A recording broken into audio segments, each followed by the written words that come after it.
Lembra de 9, H1N1, todo mundo, álcool gel, pá. Depois chegou um tempo que não encontrava álcool gel no trabalho, no hospital, lugar nenhum tinha álcool gel no shopping, você apertava lá, não tinha mais, a galera foi esquecendo.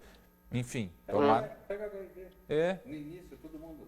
E o meu pai, eu ainda moro com os meus pais. Sim, faz frete sem lona. No último ano, só ele pegou 3 vezes pneumonia. E o povo, bom, hoje com coquetel o cara vive, né? Tem gente com... Tem gente que está há 20 anos.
Olá, muito boa tarde para você que está zapeando aí pelas redes sociais da Rede Massa. Eu sou Luciano Piquetti e a gente começa mais um Rede Massa Live On. E o assunto de hoje não é coronavírus. A gente tem falado sempre sobre todos os reflexos do coronavírus, dessa pandemia, reflexo na economia, já falamos por aqui, cuidados básicos, como aumentar a imunidade do corpo, mas hoje a gente vai dar uma pausa no coronavírus. Será que é possível? Sim, é possível e é necessário falarmos também de dengue, principalmente aqui no estado do Paraná, que a gente vê uma curva ascendente de casos. O número de casos só cresce aqui no estado.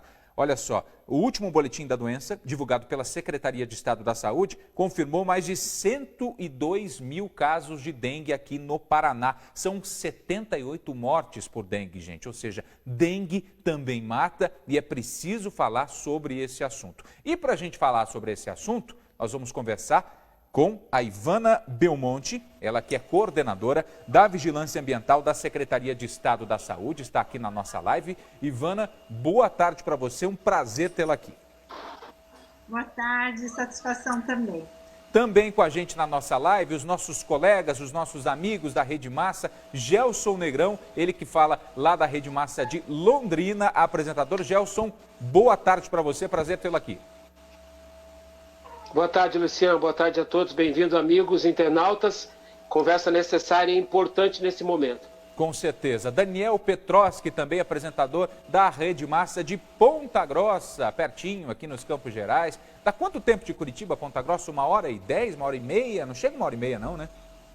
Não, chega não. Fica aí perto de 1 hora, mais ou menos. 1 hora de dependendo distância. do tráfego, isso mesmo. Boa tarde para você, Daniel. Prazer tê-lo aqui também. Boa tarde, prazer é todo meu participar aí dessa discussão tão importante, um assunto que parece que saiu um pouco de cena, mas que está causando mortes, está provocando também muitas perdas aqui para o nosso estado e uma preocupação bastante grande no setor de saúde. Pois é, e aqui na capital, em Curitiba, a gente não tem tantos casos de dengue, né, comparado com o interior do estado. E parece que saiu ainda mais de cena esse assunto. O coronavírus tomou, enfim, todo o noticiário. Mas no interior vocês vivem um pouco mais isso, até porque os casos, as mortes, a maior parte dos casos acontece aí. E eu queria primeiramente falar com a Ivana, né, Ivana? Nesse tempo de coronavírus é importante a gente retomar esse assunto e lembrar as pessoas do cuidado em casa, do cuidado no quintal do vizinho também, puxar a orelha do vizinho para não deixar o objeto acumular água, para a gente evitar a proliferação do mosquito da dengue, né, Ivana? Sim, até porque o risco da circulação dos dois vírus ao mesmo tempo é muito grande nesse próximo mês. Então é importante que a gente tenha realmente o cuidado, mas eu diria mais. Ao invés de a gente cuidar do quintal do vizinho, a gente tem que cuidar do próprio quintal, da própria casa. Ainda mais que o pessoal está ficando em casa, né? Fique em casa e limpe seu quintal, remova seus criadouros. Pois é, a gente tem mais tempo para fazer isso agora, né, Ivana? Estamos em casa, então tem tempo de você, poxa, olha o meu quintal, está ali abandonado, por que eu não vou dar um trato, deixar minha casa mais bonita, mais segura com relação à dengue também, né? Exatamente. Muitas vezes a gente encontra situações que realmente está tudo limpinho e arrumado, mas as pessoas não observam situações que são criadouros e que não ficam bem visíveis, como um ralo que não tem uma tela para tampar, um respiro de uma fossa, um poço que eu não estou usando, mas tenho alguma entrada que é possível o mosquito estar lá. Tem várias situações que podem estar tendo criadouro de mosquito e que a gente não observa em casa.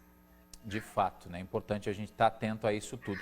Vamos conversar com os nossos amigos lá do interior de Londrina. Gelson, conta pra gente, eu acho que até você com certeza quer fazer algum questionamento à Ivana Belmonte, que está falando aqui com a gente sobre esse assunto. Londrina, situação complicada por aí com relação à dengue, né, Gelson? Preocupante. É sim, Luciano. É porque nós temos uma condição diferenciada de clima aqui, né? À medida em que você avança para o norte, norte pioneiro, noroeste do estado, você tem temperaturas mais elevadas. Essa é uma característica do nosso micro e macro clima. E é só esse ano, Ivana, nós já temos 13 mortes confirmadas aqui em Londrina e o meu relatório nem é tão atualizado assim, é de 6 dias atrás. Agora, o que realmente me deixou assustado dia desses foi ouvir de uma autoridade da área sanitária que se nós não acelerarmos esse processo de combate à dengue agora, nós já estamos, na verdade, nos comprometendo com a dengue no ano de 2021. Olha só. É isso mesmo, Ivana? Nós estamos, nesse momento, com uma situação de uma epidemia muito grande por conta do sorotipo circulante que mudou. Nós tivemos 10 anos no estado do Paraná o sorotipo DEN1, né? E final do ano passado começou a aumentar o sorotipo DEN2, chegou a 50% em dezembro e hoje ele é 82% da circulação viral. E toda a população do estado se torna suscetível a esse sorotipo circulante. Nós tivemos 2017 e 2018 um período com baixa circulação viral, porque não tinha o sorotipo DEN2 e como 10 anos circulando DEN1, a gente já não tinha mais muitas pessoas suscetíveis.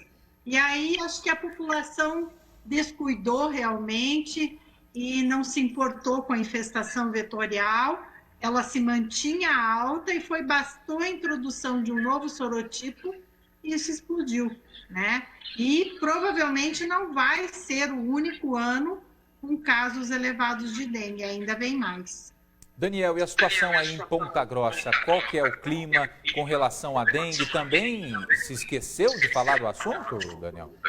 Na verdade, eu acredito que sim, mas aqui tem um fato bem diferente. Foram 27 casos registrados até então em Ponta Grossa. Acho que é um cenário bem parecido por conta do clima em Curitiba. Mas o que chama a atenção é que nós já temos 5 casos nesse último boletim de dengue que eles chamam, né, casos adquiridos no próprio município. E eu acho que é isso que é a maior preocupação em relação a isso também, né? Não são casos importados, são casos que se desenvolveram aqui na nossa cidade, pelo menos 5 desses 27 são daqui. Isso é uma preocupação, Ivana, essa mudança de perfil aí em relação aos casos registrados, principalmente aqui na nossa cidade? Sim, nós tínhamos há poucos anos atrás um número bem menor de municípios com a presença vetorial. E a região de Ponta Grossa tinha 2 ou 3 municípios apenas infestados, hoje quase que todos são, né? Então, o vetor ele vem se adaptando bastante, ele vem se procriando em temperaturas um pouco mais frias, e isso é uma preocupação bem grande, sim. As regiões ainda mais intensas de circulação viral são as regiões norte e oeste do estado, em que a incidência é altíssima, muito elevada, mas o município de Paranaguá, que sempre se achava tranquilo, porque ele dizia que a Serra do Mar era uma barreira, que Curitiba não ia deixar levar o vírus para lá, e teve epidemia muito grande em 2016, né? Então, a gente nunca sabe o dia de amanhã, o que pode acontecer, porque as pessoas estão realmente descuidando dos criadouros, que é a forma mais eficiente de se combater esse agravo. Com relação ao trabalho da Secretaria de Estado da Saúde, que tem incentivado ao longo dos anos os mutirões, né, os municípios têm feito muito isso. Esse trabalho, durante a pandemia de coronavírus, ele foi interrompido, não está sendo mais feito, está sendo feito com uma frequência menor? Como é que está essa situação, Ivana? Os mutirões, da forma como eles eram feitos antigamente, eles não estavam dando resultado, porque normalmente o gestor municipal pedia para que as pessoas colocassem o lixo na porta de casa que ele iria remover. Sim. E esse lixo muitas vezes não era o criadouro da dengue, né? Era a pilha de tábuas do quintal, tijolo velho, material de construção, sofá que ele não queria mais. E não eram recipientes ou formas de conteúdo líquido dentro do imóvel.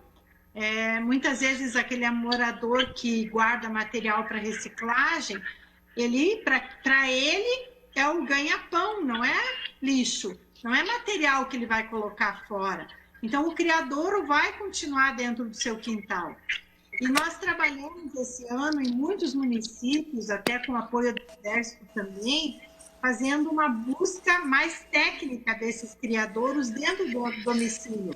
Os municípios diziam, a gente já fez 3 mutirões e não adiantou nada, porque a busca não era técnica, não estava procurando realmente que era um criadouro. Aí não funciona. Tem que se fazer uma busca mais adequada. A gente tem participação aqui. Oi, fique à vontade. Posso? Claro, com certeza. Eu estou ansioso como todo mundo nos dias de hoje, em especial na condição de jornalista, para saber da Ivana como é que a Secretaria tem enfrentado essa concorrência, entre aspas, do combate à dengue com o combate ao coronavírus. O coronavírus está no noticiário de uma maneira como a gente nunca viu, retendo a atenção das pessoas, mobilizando recursos dos municípios, e a gente corre um sério risco de perder o foco, né? E a gente está falando de uma doença tão séria, tão grave quanto, que tem matado gente, e nesse exato momento, muito mais até do que o coronavírus. Mas a questão não é essa. Como é que faz para reter a atenção, Ivana, num momento como esse, concorrendo com o coronavírus, sem tirar a dengue do foco? Luciana, só um pouquinho, se me permitem. Claro, fica à vontade, Daniel. Aproveitar para completar essa pergunta aí do Gelson, porque assim, é um momento em que tem uma enxurrada de informação, muitas fake news também estão tomando conta aí das redes. Em um áudio de WhatsApp que eu recebi, era uma conversa de uma mulher falando bem assim, ainda bem, saiu o exame dele, não é corona, é dengue hemorrágica. Nossa. A gente até dá risada numa situação dessa, mas é algo muito grave. A gente perdeu a noção de pesos e medidas na sociedade para entender isso. Como que é para vocês aí da área de saúde trabalhar essa situação, lidar com isso? Porque a preocupação é igual, é até maior, eu acredito, porque, como você mesmo falou, já é uma realidade mais presente na nossa sociedade aqui no Paraná. Sim, eu recebi esse áudio também, né? A gente chora, né? A gente ouve para não chorar. Mas nosso secretário realmente está muito preocupado, Beto Preto, ele organizou todo um trabalho, inclusive com o apoio do Exército, para levar a vários municípios que têm uma infraestrutura mais precária, uma estrutura de hospital de campanha, para fazer uma triagem do paciente suspeito de dengue ou Covid, que tenha uma sintomatologia, para que ambos não tenham um afluxo ao mesmo local de pronto atendimento, porque seria um agravamento muito grande um paciente suspeito de dengue ou com dengue estar em um pronto atendimento em que estejam pessoas com suspeita de Covid e esse paciente ter os dois agravos ao mesmo tempo, porque já existem trabalhos publicados da Tailândia da co-circulação viral em alguns pacientes, e aí o quadro pode se agravar muito, né? Então, esse trabalho já vem sendo feito. Nossa coordenadora de urgência e emergência, ela vem da atenção e da urgência e emergência, ela vem trabalhando junto aos municípios na discussão de ter essas estruturas para atendimento dos pacientes, e precisa sim, o que está se orientando é uma pré-triagem para que o paciente que é atendido por dengue vá para um lugar e que é atendido pelo Covid, com suspeita de Covid, vá para outro local, para que não tenha essa situação justamente de estar no mesmo pronto atendimento. É preciso separar, sim, e essa preocupação existe, porque nesse mês de abril, o risco de estarem circulando os dois ao mesmo tempo é muito alto.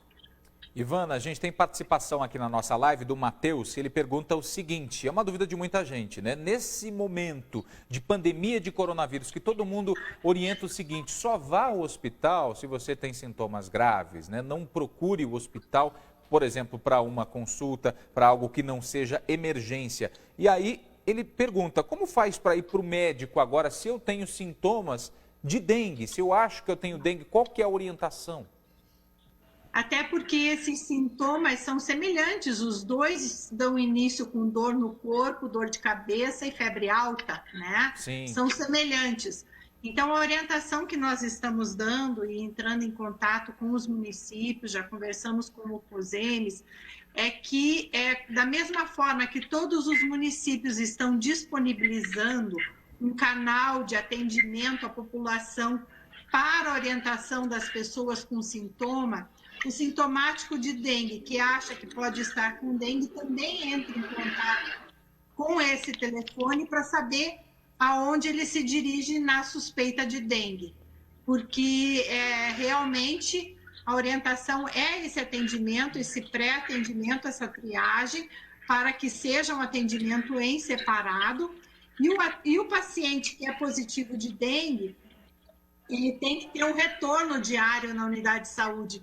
Por isso ela precisa ser separada. Essa é a orientação que a gente tem dado, que como todos os municípios estão disponibilizando esse telefone para quem está sintomático, febril, né, nesse momento, com medo de coronavírus ou de dengue, entrar imediatamente em contato com a unidade de saúde, perguntando aonde ele deve se dirigir.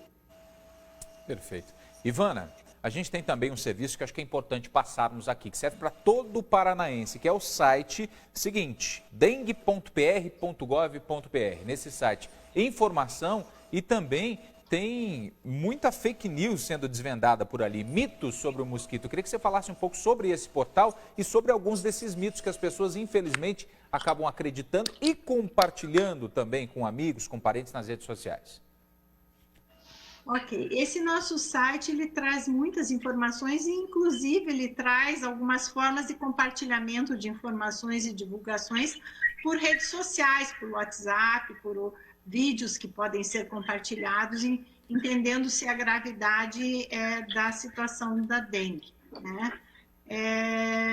As pessoas realmente desconhecem o ciclo do mosquito para saber o que devem fazer, mas a orientação mais básica é que, como o ciclo desse mosquito ele é semanal, que é preciso que se elimine, se verifique se existe qualquer acúmulo de água em casa toda semana, e não apenas água limpa, já mudou, né? Antigamente a gente dizia que tinha que se eliminar qualquer água limpa.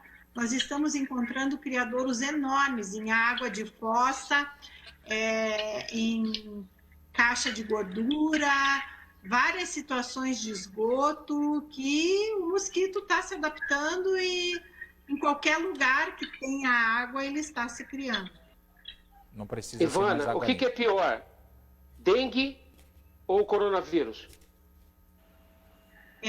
Eu fiquei muito triste da pessoa dizer que meu filho só tem dengue hemorrágica, não é nada, né? Porque nós já vimos e acompanhamos muitos pacientes que foram a óbito nessas situações, e é muito triste quando alguém perde um familiar, seja por dengue, por influenza, por pneumonia, por gripe ou covid, seja lá o que for. Quando a dor é próxima da gente, isso faz com que a gente enxergue esse agravo de uma forma diferente. E dengue mata, né? As pessoas não levam muito a sério, como também, às vezes, não levam muito a sério o próprio Covid, né? E é preciso que se repense essas coisas, porque nós fazemos parte de um todo dentro da sociedade. Então, a gente cuidar da nossa casa, do nosso quintal, a gente cuidar da saúde da nossa família, daqueles que estão conosco, né? Então, é muito importante, sim, que as pessoas entendam a gravidade de todos esses agravos, porque se o percentual de óbito é pequeno, a gente pode ser aquele escolhido, né? Então, vamos tomar o cuidado necessário para que isso não aconteça. Ivana. Pois não, Daniel, por favor, você primeiro. Ok.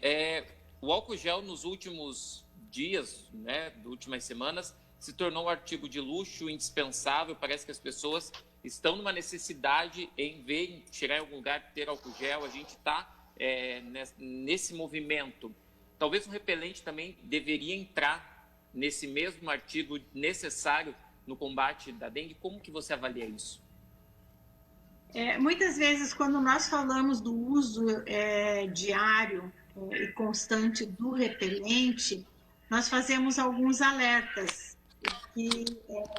Lembrando que sempre vou insistir na tecla de que a remoção do criador é a principal forma de a gente eliminar o vetor. Mas o uso de repelente ele deve ser feito apenas por pessoas que têm um risco elevado, alguma comorbidade, idoso, gestante, etc. Porque o repelente ele tem um período em que ele funciona. Deve-se usar apenas produtos registrados na Anvisa, porque eles vão te dar aquela garantia da durabilidade da ação de repelência. Mas o uso excessivo, seja com reposição a cada 2, 4, 8 até 10 horas, conforme o rótulo de cada produto, ele pode muitas vezes gerar uma dermatite alérgica. Por isso, o uso indiscriminado não vai ser a solução, porque vai acabar gerando algum problema de dermatite nas pessoas, o uso em excesso. Por isso que a gente não faz essa insistência do uso do repelente, somente nessas situações. É que nem a pessoa que quer emagrecer e faz uso constante de edulcorantes ao invés de cortar o açúcar da vida, né? Então, a gente tem que ter um certo limite, um certo cuidado. Gelson. Pode fazer essa pergunta, Algumas semanas, Ivana, eu tive a oportunidade de conversar com a doutora Maria Lúcia Lopes, que é a chefe da Regional de Saúde aqui em Londrina. E foi uma longa conversa sobre dengue.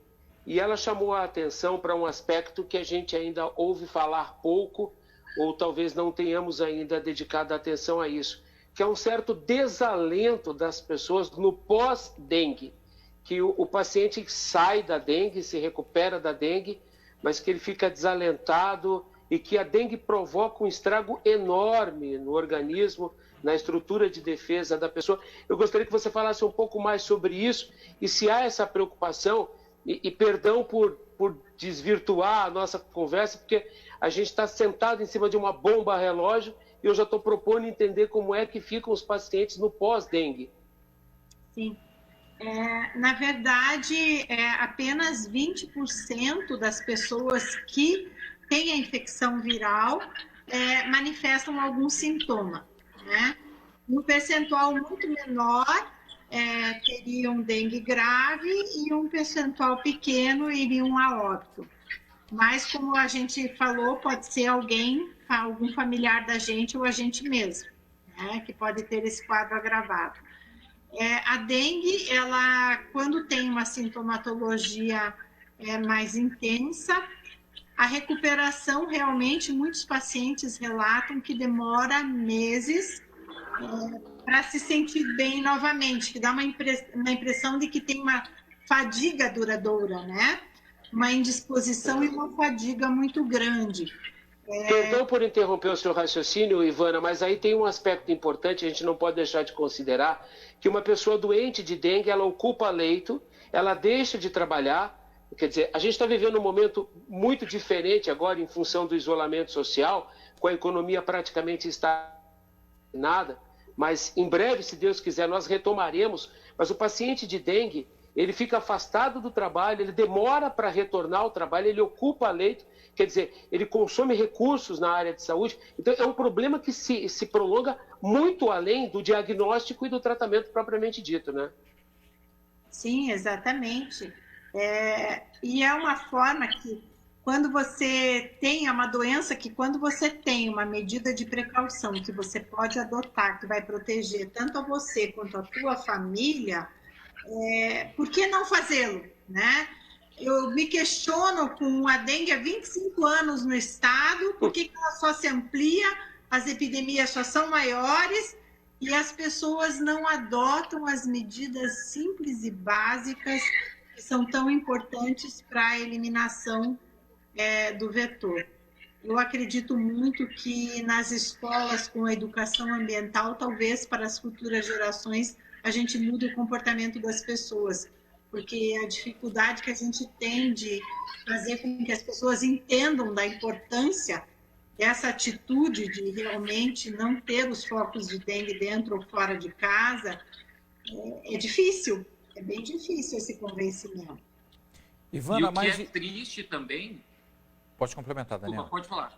Não, pode complementar. Eu ia até comentar com a Ivana com relação a isso. A gente tem mais de 102 mil casos de dengue aqui no estado. Desvirtuando um pouco o tema, a gente fala muito de coronavírus ultimamente e o Gelson tocou no assunto importante, que é o pós-dengue. As pessoas ficam com a imunidade mais baixa, sentem esse cansaço. Essas pessoas, elas podem ser pessoas que venham a desenvolver, por exemplo, se pegar uma influenza, H1N1, até mesmo coronavírus, podem sofrer mais, podem ter um tipo mais grave dessas doenças por ter vindo de um quadro de dengue, Ivana?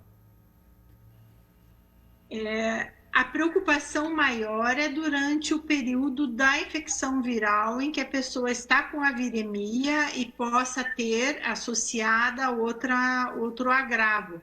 Isso sim pode trazer uma situação bastante grave para um quadro de dengue e a pessoa ter um H1N1 ou ter um Covid junto. Realmente o quadro pode se agravar e muito. Dá para considerar um pós-dengue grupo de risco para coronavírus, por exemplo? Não há estudos sobre isso, é muito difícil de a gente falar isso, sim, né? Porque o pós-dengue, ele varia muito de uma pessoa para outra. E por isso que os maiores estudos, eles são feitos durante a viremia, né? No Brasil, a gente não tem ainda nenhum estudo sobre casos de dengue e corona junto, porque mal começamos com a situação do coronavírus. Mas com relação a outros países, principalmente na Ásia, onde tem dengue, né? Como a Tailândia, já tem trabalhos publicados sobre a gravidade disso, de ter os dois vírus ao mesmo tempo. Ivana, houve um momento na história do Brasil em que nós erradicamos a dengue. Nós já não tivemos dengue. Dengue já foi uma doença erradicada na nossa sociedade. Assim como nós também já erradicamos o sarampo, passamos muito tempo sem o sarampo, e o sarampo voltou, infelizmente. O que é que aconteceu? As estratégias de saúde pública foram enfraquecidas, houve um descuido da população, ou tudo junto reunido para contribuir para esse fator e esse cenário que a gente tem hoje, Ivana? Na verdade, o que nós conseguimos foi erradicar o Aedes aegypti uma vez, né? Ah, perfeito, perfeito. Isso, quando nós tivemos aquela grande epidemia de febre amarela no Rio de Janeiro, nos Correto. 1900 e bolinha, agora não vou lembrar exatamente o ano. E naquela época, a erradicação do Aedes em meio urbano, na cidade do Rio de Janeiro, estava, na época, ele fazia a transmissão da febre amarela urbana, o Aedes. E a febre amarela, como nós sabemos, tem uma letalidade altíssima, né? E foi feita uma campanha praticamente militar mesmo, erradicando todos os focos de Aedes. Mas é bom lembrar que naquela época a gente não tinha a época do descartável e do plástico, né? Então, É verdade. é muito mais fácil você fazer uma erradicação de um vetor. Era uma sociedade de consumo muito diferente da realidade de hoje, né? Sim, é um mundo completamente diferente, o mundo se transformou demais. O que nós temos hoje na área urbana, cada vez eu me admiro mais com os tipos de criadouros que a gente encontra. No cano do cabo da TV que está com antena de satélite, nos canos de rua, com as placas de rua. O Aedes está aproveitando a água que fica ali dentro e fazendo o seu criadouro lá, seu ninho lá. Na tampinha de garrafa que está no terreno baldio. Exatamente, isso pode explicar também o porquê que a gente só vê os números crescentes, porque a gente tem noção, quando falamos de limpar o terreno, o que nos vem à mente, né? O que as campanhas sempre ressaltam, pneu, pote, que pode acumular água, mas a gente não pensa nesses outros possíveis criadouros do mosquito da dengue. Isso talvez seja a resposta para o porquê a gente só vê os números crescerem, não só no estado, mas no Brasil, né, Ivana? Deixa eu emendar aqui. Ivana, será que o caso não é, ao invés de a gente combater o mosquito da dengue, é estimular a limpeza? Estimular que as pessoas limpem mais e vigiem mais e sujem menos? Mas é que a questão da limpeza é justamente isso. Quando nós fizemos essa busca técnica nesses municípios de pequeno porte, no interior do estado, as cidades do interior não têm rede de esgoto, então elas têm fossas. Todas as fossas têm respiro, às vezes estão mal tampadas. Eram criadouros enormes. Teve um único município pequeno, nós encontramos 90 fossas que eram criadouros de Aedes. Em outras pequenas cidades, nós encontramos poços nos fundos dos quintais e alguns poços eram mesmo dentro da varanda, que você tirava o balde de lá cheio de Aedes. Nós encontramos um depósito de água de uma lavanderia, nos fundos de uma lavanderia, que tinha um tanque de 2.000 litros de água que era usado para lavanderia, infestado de larvas dentro da cidade. Então, são várias situações. Cada caso é um caso, precisa ser verificado cada caso desses, porque aí você, tendo uma visita mais técnica, e uma das coisas que eu acho que é importante, cabe esse alerta nesse momento, é que em tempos de Covid, as pessoas estão com medo de receber o agente de endemias e estão fechando as portas para a visita do técnico que verifica o criadouro de mosquito. Eles não estão permitindo a entrada dos agentes de endemias. E o Ministério da Saúde ainda orientou que os agentes de endemia só andem no quintal, não podem adentrar as casas. Então, a casa ficou de responsabilidade do morador, porque em tempos de Covid é melhor você não adentrar o imóvel, porque as pessoas estão com medo, e mesmo como você tem que ter o distanciamento social, é importante também que você faça a parte externa do imóvel e não adentre o imóvel, até pela segurança tanto do morador quanto do agente de endemias. Mas a gente está tendo dificuldade até para isso, para esse tipo de orientação. Ivana, com relação a essas orientações, a esses cuidados todos, eu acho importante também a gente, não sei se você concorda comigo, se o Estado, os municípios não podem entrar no terreno do vizinho, a gente que é vizinho, não custa nada esticar o pescoço por cima do muro, dar uma olhada no espaço, no terreno do vizinho e, se preciso, puxar a orelha dele. Talvez, se todo mundo fizesse isso, a gente conseguiria melhorar essa rede de limpeza, né, que é preciso ser mantida, tem que ser constante. Né?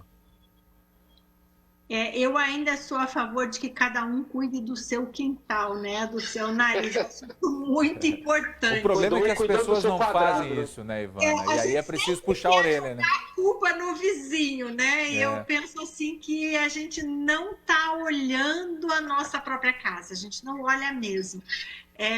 Às vezes tem pessoas muito cuidadosas, mas não sabem que aquela caixinha de água atrás da geladeira, que vem do degelo da geladeira, é um lugar ideal para o Aedes. E lá junta mosquito de montão. Eu duvido que muita gente olhe, a gente sempre alerta, mas todas as geladeiras, até as mais modernas, têm uma caixinha que retém água para o degelo, e lá ferve de larva.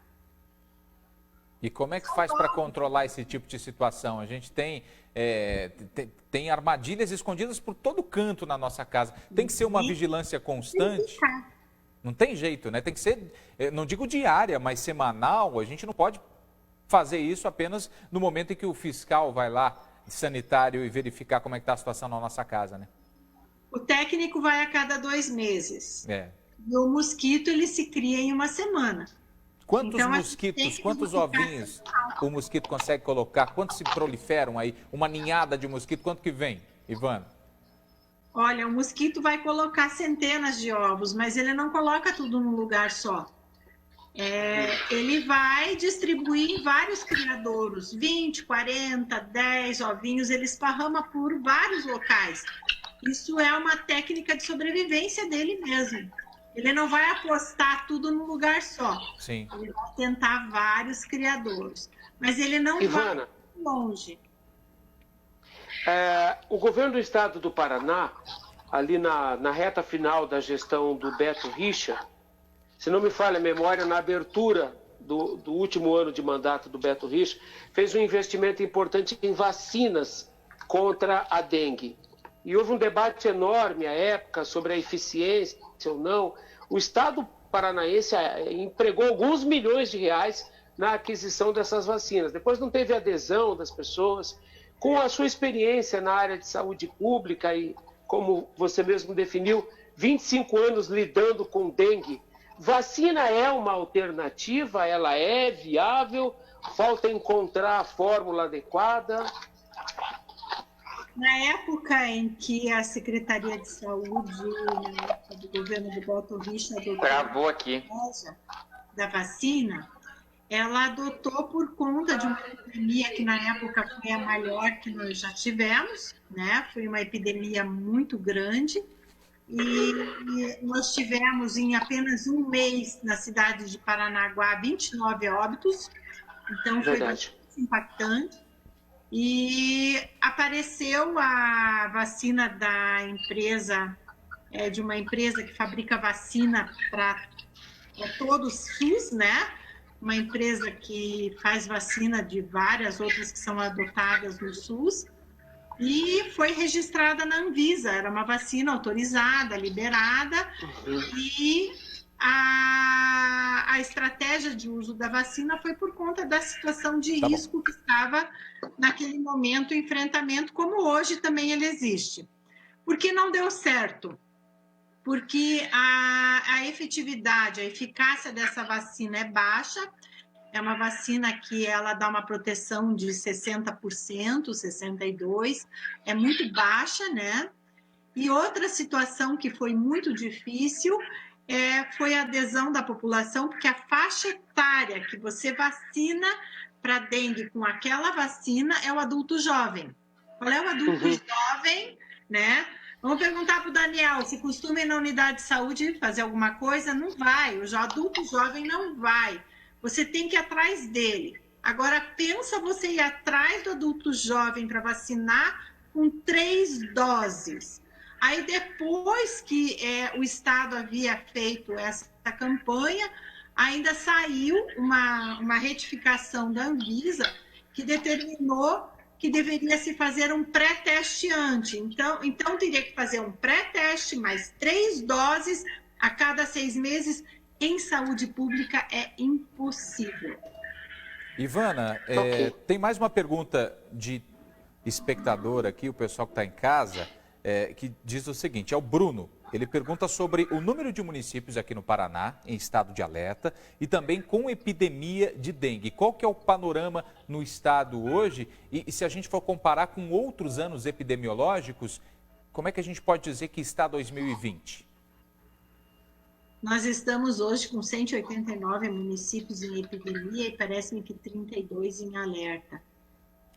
Muitos desses municípios que estão com patamar epidêmico, como esse nosso boletim, ele vem desde agosto do ano passado, e nossos municípios começaram a entrar em situação de risco em fim de dezembro, janeiro, né? Nós temos vários municípios que já entraram em surto e saíram do surto, mas no boletim ele se mantém em patamar epidêmico até o mês de julho. Então, o município pode fazer sua própria análise da sua curva de casos e alguns municípios nós fizemos isso, publicamos em matéria na CESA, que esses municípios trabalharam dessa forma técnica os seus criadouros e saíram do surto, né? Então, se nós fizermos uma avaliação hoje de quem está em surto, cai para menos da metade estando em surto nesse momento. Ivana, tem algum município paranaense que se destaca no combate à dengue? Porque a gente falou até agora dessa carga pesada, né, de problemas e demandas. Tem algum município em alguma região que tenha comportamento exemplar no combate à dengue? Todos os municípios têm algumas dificuldades, mas a maioria deles fazem um bom trabalho. Não é um trabalho fácil, gente, é um trabalho que demanda, não é ações só da área de saúde. Se fosse só da área de saúde, era bem mais fácil, né? Mas o gestor municipal, o prefeito, ele tem que envolver várias secretarias para conseguir dar conta da situação de dengue. E outra, além de ele ter que envolver todas as outras secretarias, como meio ambiente, né? Departamento de obras, e além de ele ter que envolver outras secretarias, ele precisa também fazer o trabalho educativo e ter uma adesão da comunidade. Então, todas essas questões juntas tornam esse combate muito difícil, né? Ivana, nem a culpa só do gestor.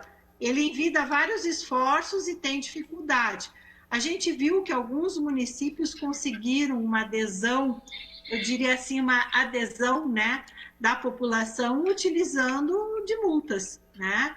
Utilizaram a penalidade, aí parece que as pessoas entendem melhor, para aqueles moradores que mantêm situações de muito risco, né, para o resto da população, com acúmulo muito grande de resíduos, etc. Nessas questões, até às vezes isso impacta para outras pessoas. Opa, alguém foi multado por conta disso. Ivana, me chamou a atenção no seu comentário, até logo no início da nossa conversa, em relação ao fato dessa mudança de postura e dessa educação também para que a gente possa combater a dengue. Aqui, eu falo de forma empírica isso.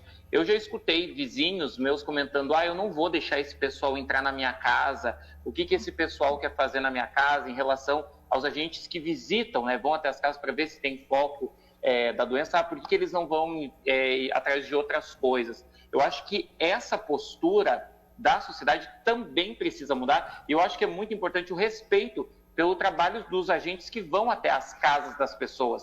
Eu acredito que você deve saber de situações em que eles até são hostilizados nesse tipo de atendimento. E eu acho que as pessoas precisam se educar para reconhecer esse trabalho de uma forma diferente, né? Nós temos municípios que passaram por enfrentamentos até muito mais sérios, até situações de violência, e começaram a colocar os agentes para trabalhar de 2 em 2. Então, tem várias situações de risco mesmo.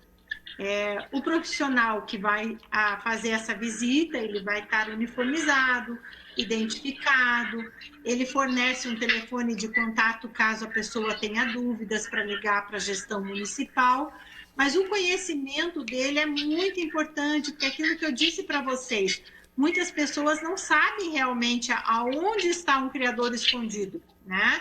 E a ajuda desse agente faz com que ele consiga visualizar aonde pode ter um possível criador no nosso domicílio, porque às vezes a gente não enxerga mesmo. Me chamou a atenção que você disse que é um protocolo e que ele passa um telefone. Isso é de forma geral para o Estado, essa orientação? Eu acho que é até importante para quem está nos acompanhando, também pelo medo, que a gente sabe que as pessoas podem agir de má fé para entrar na casa das pessoas. Seria bom você reforçar quais são as características e o que esse profissional precisa para chegar e abordar as pessoas na casa. Ele fornece o número de telefone caso o morador solicite. Disse, olha, eu preciso saber se você realmente é ou não é um agente de endemias, não estou acreditando na tua identificação, né? Aí ele pode fornecer o telefone da vigilância e que vai dizer, olha, a senhora se tranquilize, né? A senhora está recebendo a visita de um agente de endemias. Ana Belmonte, eu acho que a gente vai chegando ao fim aqui da nossa live. Antes da gente encerrar, eu queria que a senhora reforçasse para todo o paranaense que está nos acompanhando, que está recebendo essa enxurrada de informação de coronavírus e que agora parou um pouco para pensar que a dengue também preocupa, a dengue também mata, a dengue, os números vêm crescendo aqui no estado como nunca. Todos os anos a gente vê essa onda crescente. Queria que você reforçasse os cuidados, o que a gente precisa fazer para evitar a proliferação do mosquito, que é o Aedes aegypti, que é o transmissor da doença. Então, nós gostaríamos realmente de pedir para a população que aproveite esses dias em que a gente está nesse isolamento social, a gente está em casa, e muitas pessoas estão começando a conhecer as suas próprias casas, né? É verdade. Estão ficando mais dentro de casa, eu vou confessar, muitas coisas eu não sabia que tinha dentro do armário. Olha só. Eu ia fazer limpezas aqui em casa e eu acabei descobrindo muita coisa que eu nem sabia que tinha. E coisa acumulando água, você descobriu também na sua casa, Ivan? Não! Aí ficava difícil, né? Aí ficava difícil. Mas na região que eu moro, como é centro e é no 14º andar, é uma situação de imóvel elevado, existe sim uma diminuição da infestação quanto mais alto, né? Você esteja em um imóvel. A partir do 2º andar, dificilmente o Aedes se instala. Então quem mora em apartamento está mais tranquilo com relação a isso. O problema é que não fica sempre lá no 2º, 3º, 10º andar. Uma hora vai descer, né? Sai para a rua, exatamente. Por isso precisa ter o cuidado.